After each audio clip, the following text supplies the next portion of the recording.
व्याधियां होते हुए भी इनकी रोग शरीर में अनेक व्याधियां होते हुए भी इनकी चिकित्सा का विचार भी न करना रोग परिसहजय है। इसका स्वरूप स्पष्ट करते हुए लिखा है, वात पित्त कफ शोणित चारों ये जब घटे बढ़े तनु माही, रोग संयोग शोक जब उपजत जगत जीव कायर हो जाही। ऐसी व्याधि वेदना दारुण सहे सूर उपचार न चाही, आत्मलीन विरक्त देह सो जैन यति निज नेम निवाही। वात पित्त कफ और खून ये चारों जब शरीर में गड़बड़ जाते हैं तब रोग का संयोग होता है, शोक उत्पन्न होता है और जगत के जीव कायर हो जाते हैं। रोग परिसहजयी मुनिराज ऐसी दारुण व्याधि की वेदना सहते हैं पर उपचार की भावना नहीं करते। देह से विरक्त आत्मलीन जैन मुनिराज अपने नियमों का निर्वाह करते हैं। ये रोग से संबंधित पहले उठने बैठने चलने से संबंधित था, उसके बाद कोई कुछ कह देगा, उसके बाद खाने पे निकले तब की बात हो गई। अभी अपने शरीर के बारे में फिर कह रहे हैं, रोग कोई हो जाए तो उसका संयोग भी हो जाए, शोक उत्पन्न होता है, जगत के जीव काय होते हैं, ऐसे में वो बिल्कुल भी उसका उपचार करने की भावना भी नहीं करते हैं, बट उसको सहन करते हैं। और वो इसका कारण वही है, देह से विरक्त। ऑलरेडी उनको देह से पर माना है ना, देह को, संयोगों को और देह को पर माना है। तो पर मानने से, पर मान के ध्यान कहाँ लगा है? आत्मा में। तो अगर ऐसे करते हैं तो इस तरह से मुनि धर्म का निर्वाह होता है, वो इसको सहन कर पाते हैं। तो ये परिचय हो जाता है उनका, रोग परिचय शरीर से संबंधित है। तृण स्पर्श, तृण कांटे वगैरह की वेदना को सहना तृण स्पर्श परिसहजयी है। इसका स्वरूप स्पष्ट करते हुए लिखा है, सूखे तृण और तीक्ष्ण कांटे कठिन कांकरी पाय विदारे, रज उड़ आन पड़े लोचन में तीर फांस तनु पीर विधारे, तापर पर सहाय नहीं वाछत अपने कर से काढ़ न डारे, यो तृण परम परस परिसय जय जैसे गुरु बहु बहु शरण हमारे। सूखे पत्ते पैनी धार वाले कांटे और कठोर कांकड़ी पैरों को चीर देते हैं, धूल उड़कर आती है और आंखों में पड़ती है, तीर रूपी फांसे शरीर को पीड़ा पहुंचाते हैं, विदीर्ण कर देती है। ऐसी स्थिति में भी तृण स्पर्श परिसहजयी मुनिराज दूसरों की सहायता नहीं चाहते और अपने हाथ से भी उन कांटों को नहीं निकालते हैं। इस प्रकार तृण परिसहजयी मुनिराज भव भव में हमारे शरण है। हाँ राखी जी, ये सर ये क्या समझ में आया ये? मतलब, हाँ, तृण का मतलब क्या है सर? तृण, किसका?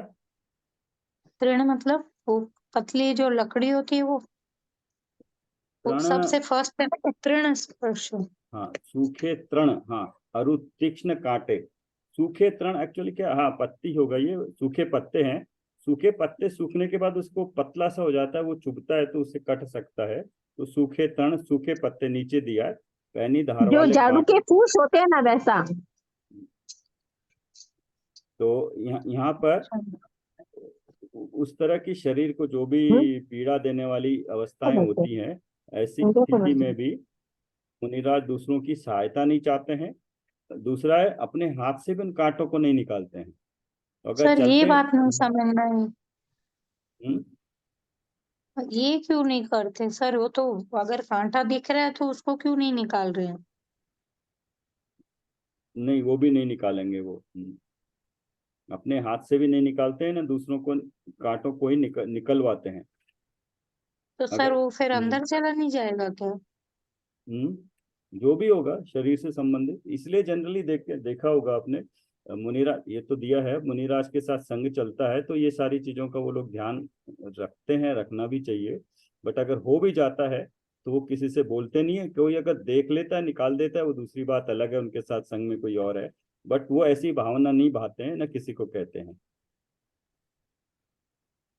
क्योंकि इसमें मेन ये नहीं है, आप शरीर को देख रहे हो, उनकी जो भावना है वो शरीर को, आत्मा को पहले ही अलग माना है।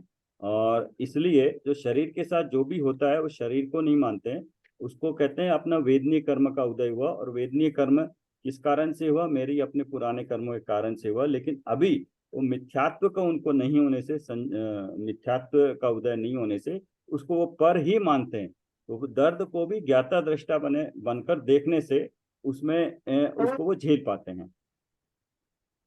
सर वो कितना भी अपने पर मानते हैं, लेकिन वो अपने को मतलब हर पल परेशान तो करता ही है ना सर। आप थोड़ी देर हाँ में ये मानेंगे, लेकिन अगर वो कांटा चुभ गया और आप चल रहे हैं, खून आ रहा है, तो ऐसे हाँ, वो तो उपयोग जाएगा, दर्द भी होगा, तो अभी वही डिपेंड हाँ करता है किस तरह से झेलते होंगे। बट यहाँ तो ये लिखा है, हम बहुत सारी चीजें ये है ना जो लिखी हमें माननी पड़ेगी, और उन्हीं के बारे में है वो, नहीं बैठो रहे हो तुम्हारी क्यों? जी ये सर। जो लिखा है उसी को मान लेते हैं। आगे कोई पढ़ने है तो तैयार रहना, पढ़ते रहिए आप, हैं इंदिरा जी। बात करो ना। मल पीयूष, मल जी। अपने शरीर में लगे हुए मल की ओर लक्ष्य न देकर आत्म भावना में ही लीन रहना मल परिसहजई है। इसका स्वरूप स्पष्ट करते हुए लिखा है, याव जीव अल न होन तजो जिन नग्न रूप वन माही खड़े हैं। चले पसेब धूप की बेला उड़त धूल सब अंग भरे हैं। मलिन देह को देख महामुनि मलिन भाव उर नाही करे हैं। यो मल जनित परिसर जीते तिन ही हाथ हम शीस धरे हैं। जो मुनिराज जीवन पर्यंत के लिए जल स्नान के त्यागी हैं, नग्न रूप में वन में खड़े हैं, दुख के समय पसीना बह रहा है, उड़ती हुई धूल से सर्वांग भरे हुए हैं, वे मुनिराज मलिन देह को देखकर हृदय में मलिन भाव नहीं करते हैं। इस प्रकार मल जनित बरिसा को जीतने वाले मुनिराजों को हाथ जोड़कर हम शीश नवाते हैं। ये तो क्लियर है, इसमें कुछ और नहीं है। उन्होंने अपने स्नान का जो है सो 6 आवश्यक और 7 व्रत होते हैं ना, उसमें स्नान भी एक है। तो स्नान के कारण जो भी संबंधित है, पसीना आता रहना, धूल उड़ना, वो देखते हैं मलिन होने से, मलिन भाव, वही देह को मलिन देखकर हाईलाइट भी किया है, मलिन देह को देखकर हृदय में मलिन भाव नहीं करते हैं, कषाय भाव नहीं करते हैं।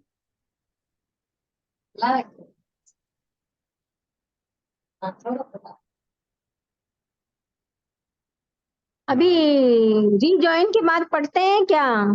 चालू रखूं? हाँ, इंद्रा जी चालू रखिए आप, अभी मीटिंग एंड होगी, मैं फिर से स्टार्ट करूंगी मीटिंग। अच्छा। सत्कार पुरस्कार, सम्मान और अपमान में समभाव रखना और आदर सत्कार न होने पर खेद खिन्न न होना सत्कार पुरस्कार परिसहजई है। इसका स्वरूप स्पष्ट करते हुए लिखा है, जो महान विधान निधि विजयी चीर तपसी गुण अतुल भरे हैं, तिनकी विनय वचन से अथवा उठ प्रणाम जन नाही करे हैं। तो मुनि ताहा खेद नहीं मानत उर मलिनता भाव हरे हैं। ऐसे परम साधु के अहनिसी हाथ जोड़ हम पांव परे हैं। जो महान है, विद्या के खजाने हैं, वाद विवाद में विजय पाने वाले हैं, चिरकाल के तपस्वी है और अनुपम गुणों से भरे हुए हैं, ऐसे संतों की भी लोग उचित विनय नहीं करते हैं, वचन से स्तुति नहीं करते हैं, उठकर प्रणाम नहीं करते हैं, फिर भी वे मुनि खेद खिन्न नहीं होते हैं और हृदय में मलिन भाव नहीं करते हैं। ऐसे महान परम साधुओं के हम दिन रात हाथ जोड़कर पांव पड़ते हैं। इसमें प्रज्ञा, सत्कार पुरस्कार में ये भी चीज है कि वो उन्होंने मुनि धर्म इसलिए अंगीकार नहीं किया है कि कोई इनका सत्कार करे, उनका पुरस्कार दे। जो भी उन्होंने इतने सारे परिसर झेल रहे हैं या बाह्य में इतना तकलीफ झेल रहे हैं, तो या उनका पद ऊंचा है, तो उनको सत्कार करे या आदर करे, वो तो अगर कर लेता है तो ठीक है, नहीं है तो वो तो अपने अंदर में अपनी आत्मा पे ध्यान लगाए हुए हैं। उनका तो ध्येय वो है कि साधना उनकी उसी की ओर है, उनका साध्य जो उनके पाने के लिए जो उन्होंने सोचा है वो दूसरी चीज है, ना कि कोई उनको आके सत्कार पुरस्कार करे। लेकिन इस तरह का भी कोई भाव उनमें आने नहीं देता।